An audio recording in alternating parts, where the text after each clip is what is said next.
Bienvenue dans ce nouvel épisode d'Happy Creativity Radio. Aujourd'hui, il s'agit du premier épisode créativité et en l'occurrence, aujourd'hui, on va parler de créativité et d'art-thérapie, mais surtout et principalement d'art-thérapie. En fait, pour ce tout premier épisode, ça me tenait à cœur de faire une sorte d'introduction sur ce que c'est l'art-thérapie, selon moi, les courants de pensée, etc. Donc, je vais essayer d'être le plus brève et d'expliquer le plus simplement possible. Mais avant toute chose, je vais mettre une sorte de warning, un truc du genre, les gars, c'est ma vision de l'art-thérapie, c'est ce que j'en pense, en faisant une traduction rapide, naturelle. Donc, chers art-thérapeutes, merci de ne pas venir m'allumer si ça ne correspond pas à votre vision. Et aussi, chères personnes qui ne connaissent pas l'art-thérapie ou qui sont simplement curieuses, soyez également curieuses et nourrissez-vous d'autres podcasts, d'autres sujets, d'autres personnes qui vont en parler et aussi de mes futurs podcasts où je vais venir étayer mon propos avec justement des recherches plus approfondies ou tout au moins des explications de recherche tout approfondies. Voilà. Il s'agit ici d'une explication, comme je disais, assez brève, assez simple de l'art-thérapie. Et petit rappel, je fais de mon mieux. Et aussi, donc, dernier rappel, n'hésitez pas à me dire en commentaire, à partager, à m'envoyer un message sur Instagram, un mail, pour me dire si mon contenu vous plaît, si ce podcast vous intéresse, parce que c'est quelque chose qui va vraiment me motiver à continuer, parce que j'ai envie de le faire pour vous, et que bah, si ça vous plaît pas, bah, ou si j'ai pas de retour, je peux pas trop savoir. Donc pareil, des likes, des partages, abonnements, etc. Je suis toute preneuse parce que pour l'instant, bah, je ne sais pas encore. Alors, c'est parti. Aujourd'hui, on va se plonger dans ma vision, dans l'art-thérapie, d'où ça vient, comment ça fonctionne, pourquoi ça marche, quelle en est ma pratique, ma vision. Il faut savoir que j'ai pas mal... en fait, au plus je suis moi-même art-thérapeute, au plus ma vision évolue. Donc forcément, en plus, même moi, je sais que là, je parle le 21 janvier 2026 et que en fait, le 21 janvier 2030, je serai très certainement encore un petit peu changeante quant à mon propre avis. Tout simplement. Alors, c'est parti. Quant à l'histoire de l'art-thérapie, moi j'aime commencer l'histoire de l'art-thérapie par un fait qui, lors de mes études pour devenir art-thérapeute, j'ai été complètement bouche bée, en fait, pour tout vous dire. Déjà, je voudrais commencer par faire aussi un petit point. Premièrement, pour être art thérapeute, il faut avoir fait une formation, idéalement, et moi je recommande vivement une formation certifiante. Voilà, je pose ça là, et c'est ce que j'ai fait. Je me suis moi-même formée à Puzzle à Lille, pour tous ceux qui me posent la question, et je pourrais parler davantage de mon parcours dans un autre podcast. Alors, premièrement, quand j'aime parler d'art-thérapie, j'aime dire déjà vous-même. Est-ce qu'on n'est pas tous d'accord pour dire que faire de l'art, écrire, chanter, danser, ça nous a pas toujours fait du bien? Si. Je pense que vous serez tous d'accord pour dire si, donc déjà on tient un petit fil. Mais on va d'abord revenir sur l'histoire. Donc l'histoire que j'adore raconter et que vous retrouverez souvent dans mes écrits, mais également dans tout ce que je fais finalement, c'est l'histoire du roi Saul. Alors cette histoire, en fait, elle est dans la Bible. Oui, oui, oui, vous avez bien entendu. Alors je ne sais pas si elle est dans les autres livres de religion, mais en tout cas, elle est dans la Bible. L'histoire du roi Saul. En fait, c'est un roi qui était malade, très très malade, et c'est écrit du coup que il pensait que en gros, elle était victime du mauvais sort. Et alors, David, si mes souvenirs sont bons, a été invité à venir lui jouer de la harpe pour l'apaiser. Oui, vous avez bien compris.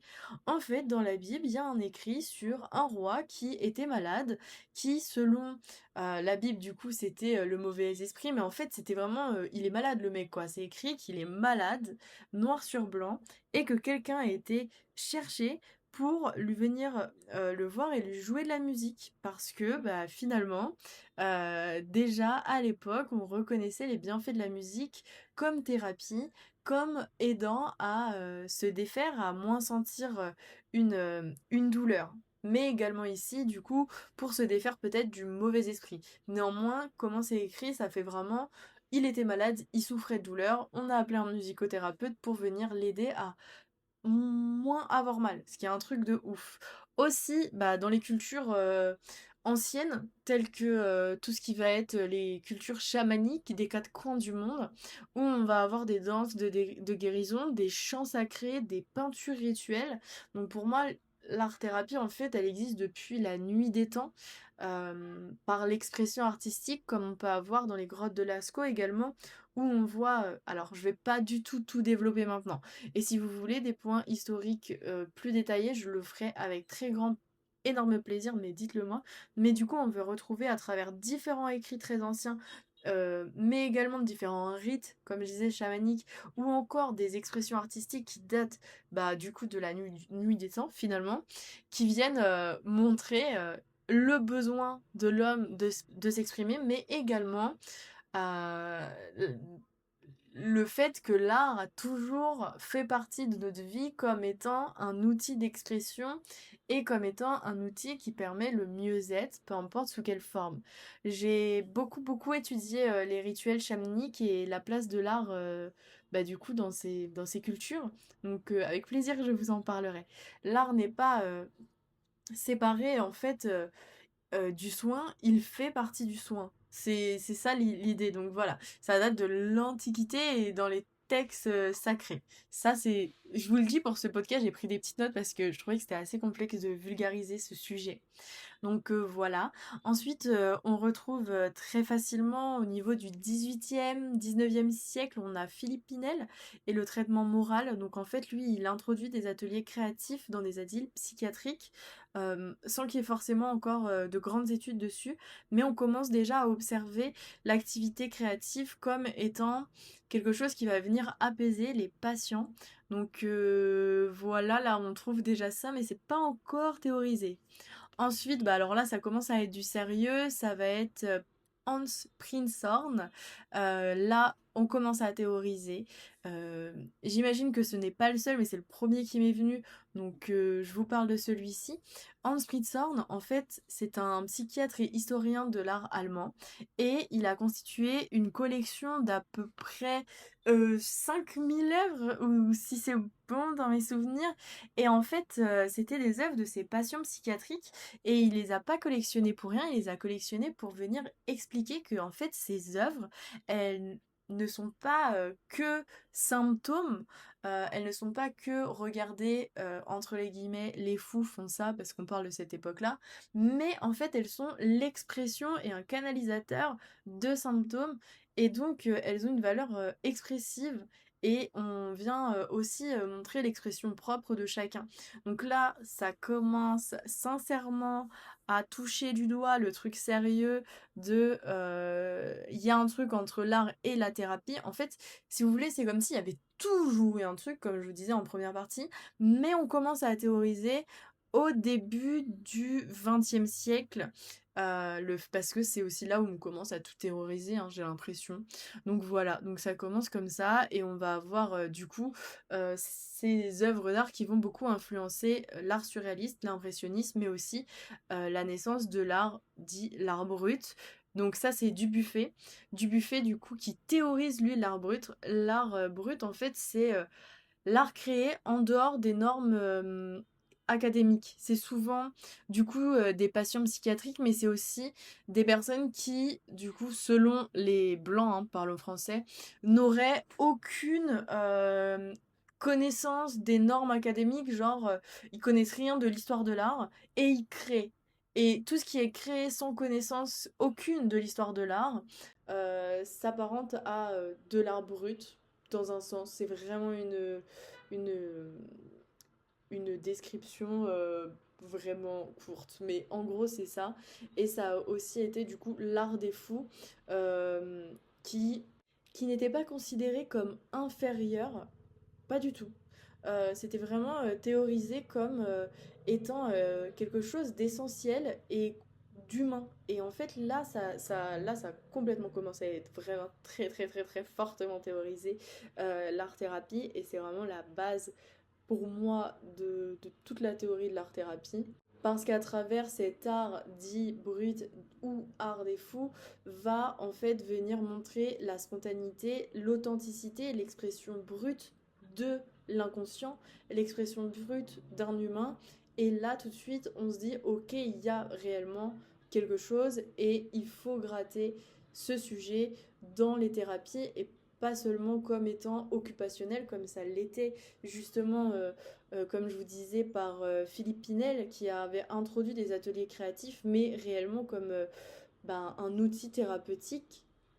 Et là, je pourrais vous citer des tonnes de personnes. C'est vrai que on va aussi avoir Jean-Paul Klein qui avait énormément en fait théorisé l'art-thérapie. On va avoir vraiment beaucoup de monde, mais j'ai aujourd'hui envie de vous parler aussi de personnes connues comme Paul Klee qui lui a théorisé et s'est exprimé quant à l'idée en fait que l'art soit un langage primordial et universel. Et en fait, ça va vraiment rejoindre le mouvement que j'ai envie d'appeler mouvement, mais Happy Creativity, qui en fait va expliquer que, donc moi, mais pas du tout que moi, hein, la créativité est intrinsèque à l'homme et que ça fait partie de nous, mais la créativité est quelque chose qui va venir parfois s'abîmer et l'art-thérapie est un outil pour venir réparer ça de nous et en fait venir réparer et booster et améliorer notre langage universel, notre langage qui est très important et qui fait partie de l'homme. Mais là, je reviendrai avec vous sur ce sujet si vous voulez, comme étant la créativité étant intrinsèque à l'homme, pourquoi en prendre soin fait du bien, si vous voulez, ça serait super chouette. Et je vais aussi vous parler du coup de Carl Gustav Jung, en fait, qui a été un petit peu trendy ces derniers temps, mais qui fait complètement partie de ma vision de l'art-thérapie. En fait, Jung, du coup, il a théorisé... Jung, c'est un psychiatre et un penseur. Il a théorisé beaucoup de choses comme l'inconscient collectif, l'imagination active, il a parlé des mandalas, il a parlé de symboles, de symbolisme. Et en fait, il est allé à travers le monde, disons ça, récolter des informations qui ont touché tout le monde, des méthodes qui fonctionnent en Asie, mais qui fonctionnent aussi en Occident ou qui fonctionnent par exemple en Amérique du Sud, et pas seulement des expériences qui ont été faites sur, par exemple, je suis une penseuse française de cette époque et je fais des études sur les Français.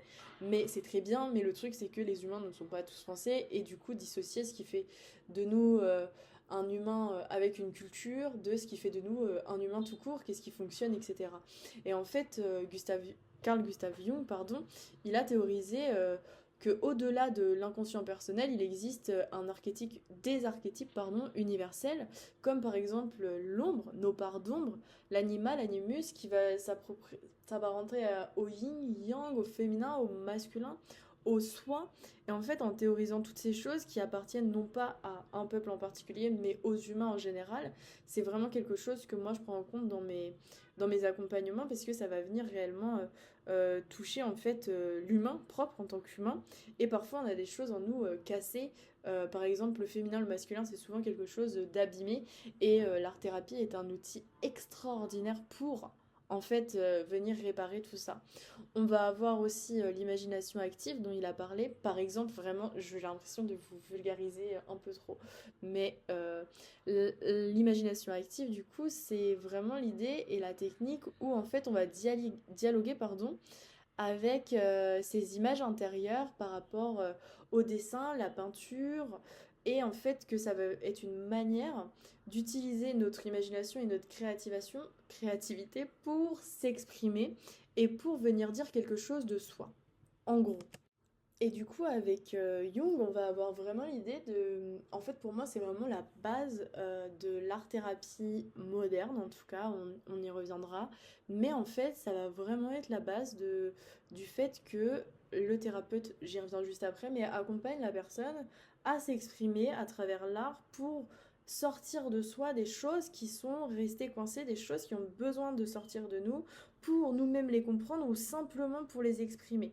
Sur ça, il y a beaucoup d'études qui disent que lorsqu'on vit quelque chose, lorsqu'une émotion, par exemple négative, est vécue, lorsqu'on l'exprime, par exemple par la parole, mais pas toujours, lorsqu'on l'exprime tout court, on vient la sortir de nous. Alors que quand on l'exprime pas, elle reste à l'intérieur de nous, elle nous abîme, elle nous influence, et c'est là que vient et rentre en jeu l'inconscient, c'est qu'on a beaucoup de choses aussi à l'intérieur de nous qui sont inconscientes, presque tout finalement, et à travers l'art-thérapie, on va venir les exprimer qu'on les comprenne ou pas, on va les sortir de nous et on va pouvoir reprendre réellement le pouvoir, la souveraineté finalement sur notre vie à nous. Et en fait, l'art thérapeute accompagne à ça parce que l'art est un outil qui nous met directement en rencontre avec euh, nous, notre nous finalement.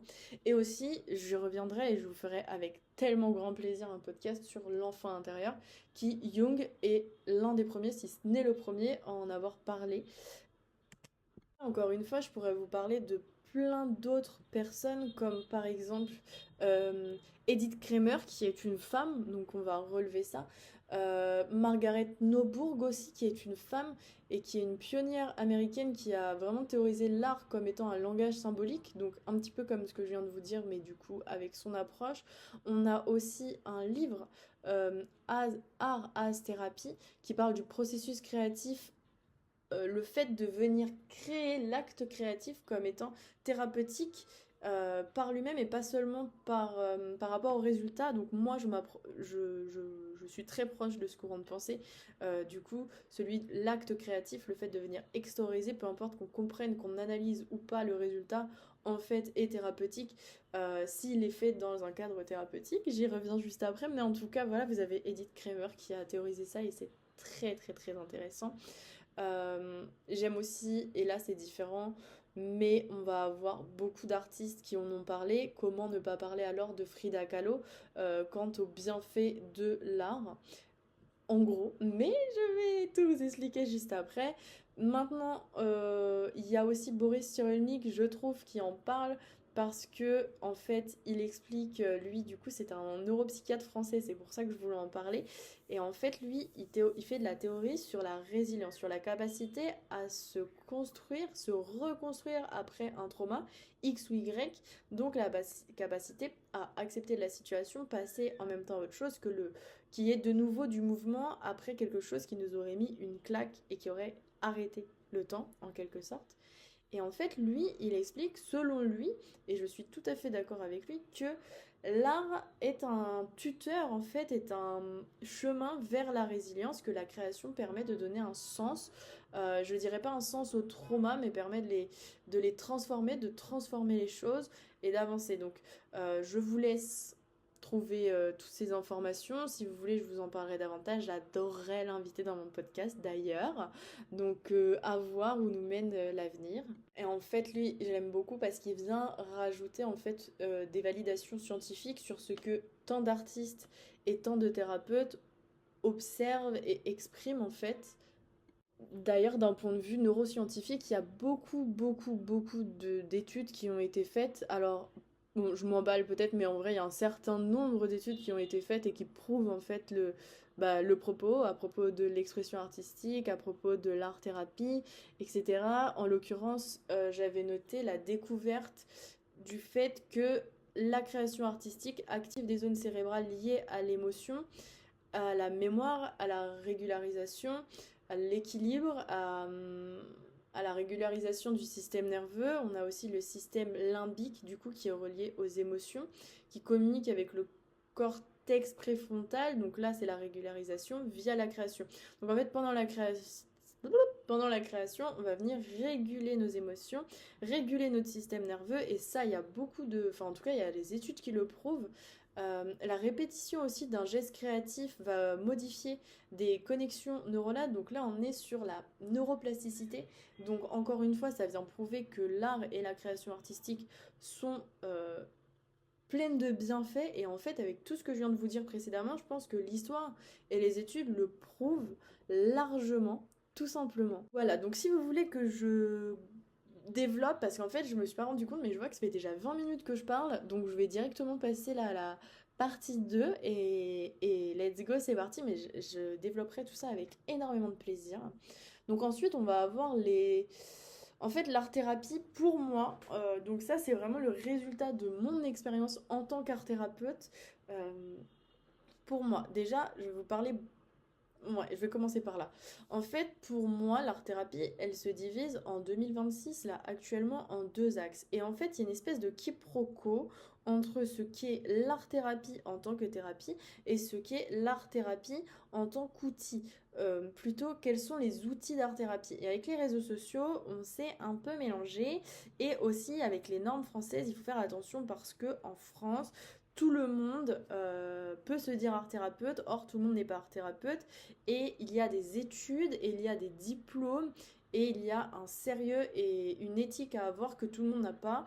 Et en fait, comme ce n'est pas réglementé, c'est assez complexe. Donc je vais vous donner mon avis et n'hésitez pas à m'envoyer un message. Déjà, moi, je propose des sessions d'art-thérapie, mais également, je connais un bon nombre d'art-thérapeutes qui utilisent des méthodes différentes qui pourraient convenir à différentes personnes et aussi qui sont pas au même endroit que moi en France et qui peut-être du coup vous semblerait juste parce que moi je propose du distanciel et du présentiel parfois à Reims, mais c'est pas des accompagnements. Donc vous pourrez peut-être préférer un autre type d'accompagnement et dans ce cas, contactez-moi. Alors, concernant les grandes catégories pour moi d'art-thérapie, de manière de communiquer à ce propos, en fait on va avoir donc l'art-thérapie comme thérapie. Donc là c'est un accompagnement thérapeutique réalisé par un professionnel formé à l'art-thérapie ou un psychologue ou un psychothérapeute qui a une formation en art-thérapie. Ce n'est pas simplement venir faire des dessins avec une personne qui n'est pas qualifiée, ce n'est pas simplement des ateliers créatifs, bien que certains peuvent être réalisés par des art-thérapeutes. Néanmoins, pour que ce soit de l'art-thérapie comme thérapie, il faut qu'il y ait un cadre et du coup qu'il y ait un thérapeute qui vienne proposer en fait un accompagnement structuré, l'accompagnement avec des tout est pensé en fait dans l'art thérapie. La séance, elle n'est jamais faite par hasard. C'est pas du tout comme une séance de psy où on viendrait simplement raconter notre histoire. C'est vraiment très différent. Là, en fait, donc le thérapeute qui est formé utilise l'art comme outil d'expression. Au lieu de se raconter, on va venir créer. Et comme médiation thérapeutique, c'est un média en fait, l'art à ce moment-là. Il va y avoir la personne accompagnée, l'art et le thérapeute.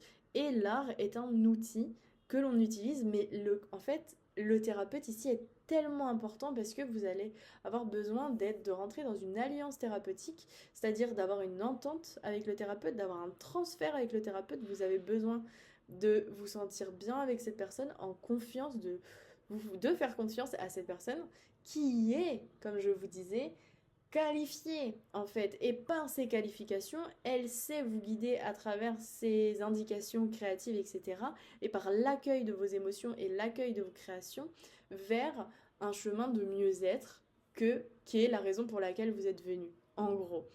Voilà, j'espère que c'était assez simple. J'ai pas l'impression, en gros, l'art thérapie comme thérapie se fait avec un thérapeute qualifié qui va venir vous accompagner à vous exprimer à travers l'art. Personnellement, j'adore l'art thérapie. C'est également, en fait, moi, je vois une art thérapeute quand j'en ai besoin. Mais j'aime en fait l'art thérapie parce que justement, c'est pas simplement. J'aime les thérapies en fait par le corps, et ça, je vous en reparlerai. Parce que si vous voulez, en fait, si je dois parler à quelqu'un, je préfère parler à mes amis, même si leurs conseils ne sont peut-être pas ceux toujours les plus justes, ça je vous l'accorde, en tout cas, j'arrive en fait à... J'aime ça. Donc aller voir un psy et simplement parler, c'est pas quelque chose qui va me plaire. Aller voir un psy qualifié, c'est quelque chose qui va plus me plaire, mais en fait j'ai des critères, en gros, par la parole, euh, qui vont être beaucoup bah, c'est difficile que ça me plaise, quoi, en gros. Je dis pas que c'est pas bien, bien au contraire, mais personnellement, j'ai du mal à trouver chaussures à mon pied. Néanmoins, pour tout ce qui va être thérapie par le corps, je pense à kinésio, je pense à réflexio, je pense à sophro, je pense à tous les trucs en haut, parce que réflexio, je suis pas sûre que ce soit ça, mais je pense à tous les trucs en haut, particulièrement kinésiologie et kinésio et art thérapie. C'est vraiment un truc qui me plaît parce qu'en fait, c'est différent. En fait, on va s'exprimer autrement que par la parole et c'est là, personnellement, que ça va prendre sens pour moi en tant que personne qui irait faire une thérapie. Je crois que je m'y perds, mais voilà pour ce qui est de l'art-thérapie par rapport à la thérapie en tant que telle. Donc pas fait par n'importe qui et en fait c'est vraiment un accompagnement thérapeutique. La personne vient avec X ou Y problématique et le thérapeute l'accompagne à dépasser, à surpasser, à avancer avec cette problématique en question parce qu'il est compétent pour ça. Et l'art thérapeute, lui, utilise l'art, invite la personne à créer pour se faire. Il faut savoir qu'il existe différents types de thérapie. En l'occurrence, moi, je suis formée à l'art-thérapie pluriexpressionnelle et ça veut dire que j'utilise différents types d'art. Donc moi, dans mes accompagnements, je peux proposer de la musique, de la danse, du théâtre, du yoga. Je peux proposer vraiment différentes choses et bien sûr de l'art plastique. Par l'art plastique, j'entends effectivement journaling, ce dont vous me voyez le plus parler, mais également ça pourrait être de la sculpture, ça pourrait être travailler avec le sable, ça pourrait être de la peinture. Voilà, c'est moi j'utilise l'art au sens large, j'utilise énormément l'écriture, comme il peut y avoir des thérapeutes qui eux sont plus spécifiques avec simplement un outil d'art et c'est tout aussi bien, c'est juste différent. Voilà, je pense que c'est bien, je pense que vous voyez ce que je veux dire en fait. Ça dépend du thérapeute et c'est bien normal, tout simplement. Donc, pour qui sont ces accompagnements? En fait, ces accompagnements, ils sont pour des personnes qui en ont besoin, tout simplement. On va avoir des personnes en souffrance psychologique, dépression, trauma. On va avoir des personnes qui ont du mal à s'exprimer. On va avoir par exemple les enfants avec qui, bah forcément, l'art-thérapie va très bien fonctionner parce que la parole c'est difficile, mais aussi simplement des personnes qui, comme moi, n'apprécie pas, enfin, je veux dire, parler, c'est pas le truc qui me fait vraiment, je le fais pas forcément avec un thérapeute, sans vouloir offenser personne, c'est pas mon délire, quoi. C'est pas ce qui me fait du bien, des personnes avec du trouble de langage, des personnes autistes, par exemple, on va aussi avoir des accompagnements sur des pathologies plus lourdes, avec des troubles psychiatriques, des addictions, on va avoir des accompagnements avec des personnes en processus de deuil, on va avoir des personnes qu'on accompagne sur la reconstruction après un trauma. En fait, l'art-thérapie, c'est très très large. C'est au thérapeute de lui-même avoir des spécialités. Par exemple, il y a des thérapeutes qui travaillent dans des hôpitaux psychiatriques, d'autres dans le social, d'autres avec des enfants, d'autres avec des personnes âgées, d'autres avec des personnes atteintes de la maladie d'Alzheimer. Il y a aussi des art-thérapeutes qui accompagnent des parents et des enfants qui sont nés prématurés avec la musique, par exemple. Voilà, en fait, il y a de tout, on peut tout faire, mais c'est des thérapeutes qui sont spécialisés dans ce genre d'accompagnement et qui utilisent l'art, peu importe la forme, pour accompagner des personnes d'un point A à un point B. Voilà, en gros. Et c'est bon, je pense que j'ai fait le tour de cette question. N'hésitez pas, j'espère être le plus clair possible parce qu'en fait, si vous voulez, que ce soit l'histoire de l'art-thérapie ou l'art-thérapie en tant que thérapie, c'est des choses sur lesquelles on pourrait écrire différents livres en fait. Donc c'est très dur de le résumer.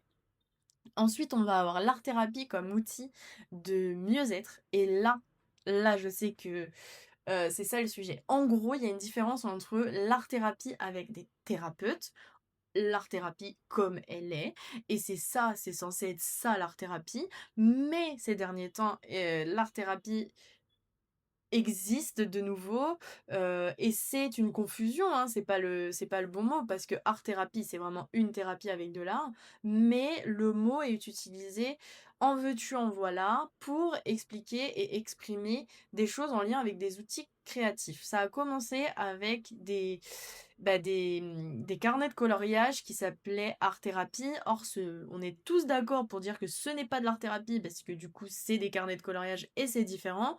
Mais en même temps, on est tous d'accord pour dire que oui, le coloriage, ça fait du bien et que ça a mille et un bienfaits. Mais c'est différent de l'art thérapie. Vous voyez ce que je veux dire?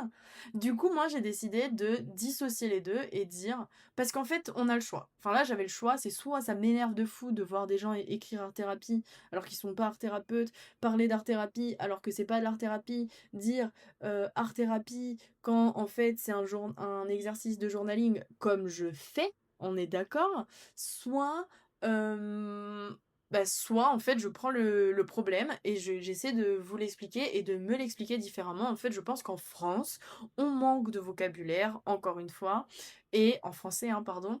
Et je ne sais même pas si c'est mieux ailleurs, mais en tout cas, je pense, et ma théorie sur ça, c'est qu'il existe l'art-thérapie comme outil et l'art-thérapie comme thérapie. Et en l'occurrence, voilà comment j'ai réussi à trouver un équilibre entre ces carnets de coloriage qui m'énervaient à être écrit art-thérapie et bah, en fait toute la profondeur de l'art-thérapie en tant que thérapie. Et du coup, voilà. Donc là, je vais vous expliquer l'histoire de l'art-thérapie, je vais vous expliquer l'art-thérapie comme thérapie et voilà la thérapie comme outil. Donc la thérapie comme outil, c'est vraiment utiliser l'art pour des bienfaits, pour être dans un mieux-être, en fait, mieux vivre.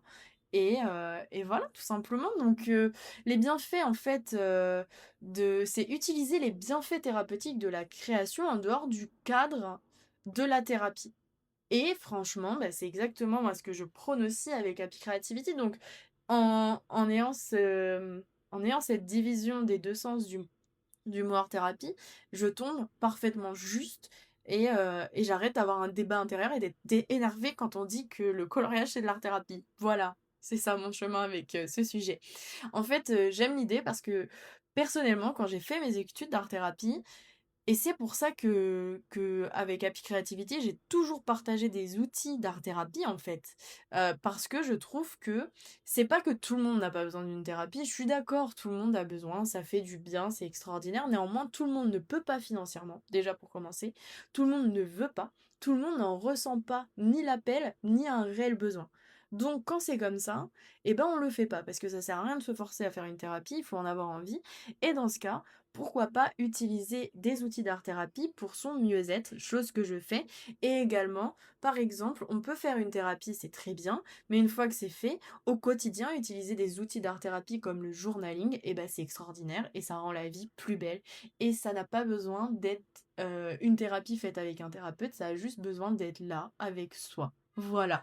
Donc, c'est accessible, c'est principalement pas cher, moi je propose que des choses pas chères exprès. L'objectif c'est le bien-être, l'introspection, la régularisation émotionnelle, le mieux-être et prendre soin de soi en fait. Prendre soin de soi et ce que j'aime bien avec Happy Creativity c'est utiliser sa créativité afin d'être heureux, tout simplement.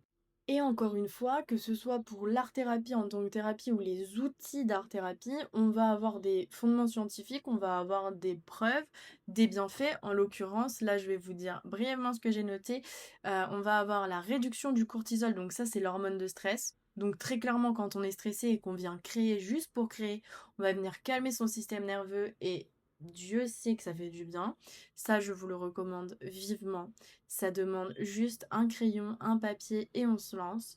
Tout simplement, l'activation du système parasympathique. Donc là, c'est l'état en fait de calme. Donc ça, c'est... En gros, c'est naturellement notre corps va trouver son équilibre et on va venir se calmer. Et ça se fait via la créativité, via l'expression artistique. L'état de flow, ma passion, j'en ai fait tout un travail lorsque j'étais étudiante en art-thérapie. Je vous recommande vivement de vous renseigner sur l'état de flow qui va venir en fait comme éteindre le bruit mental à l'intérieur de soi. Donc c'est extraordinaire et l'art et l'expression artistique le permettent globalement assez facilement.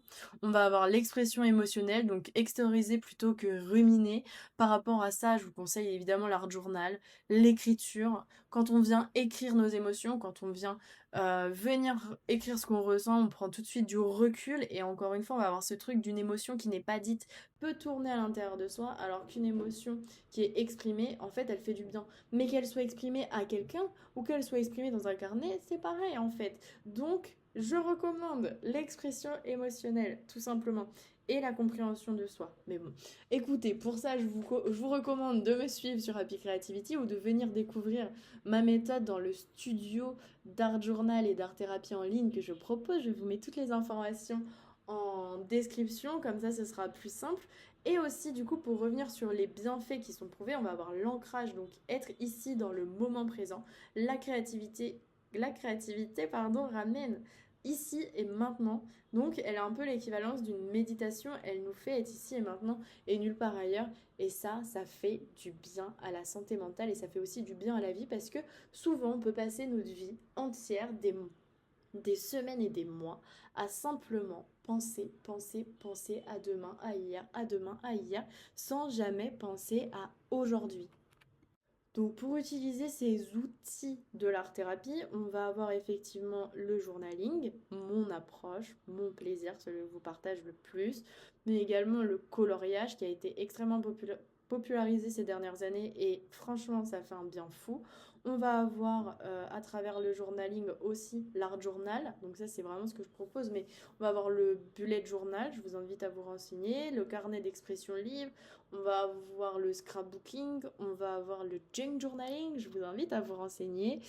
Et on peut aussi tout simplement se mettre à la peinture, on peut aller danser, on peut franchement danser, je n'en parle pas assez, je n'en parlerai plus.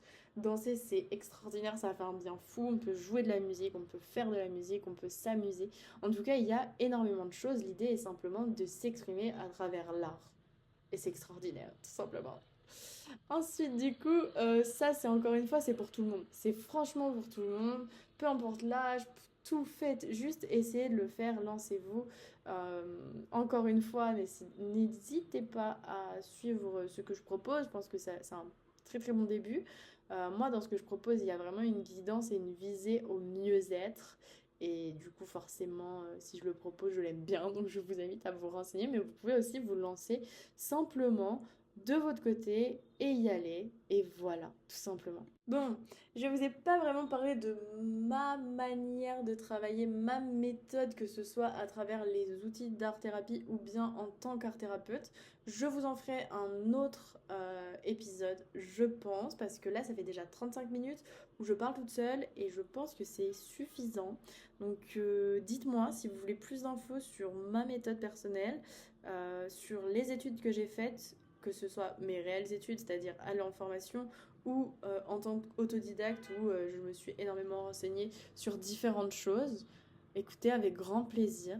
N'hésitez pas à me dire votre version, votre vision de l'art-thérapie, quels sont les outils d'art-thérapie que vous utilisez.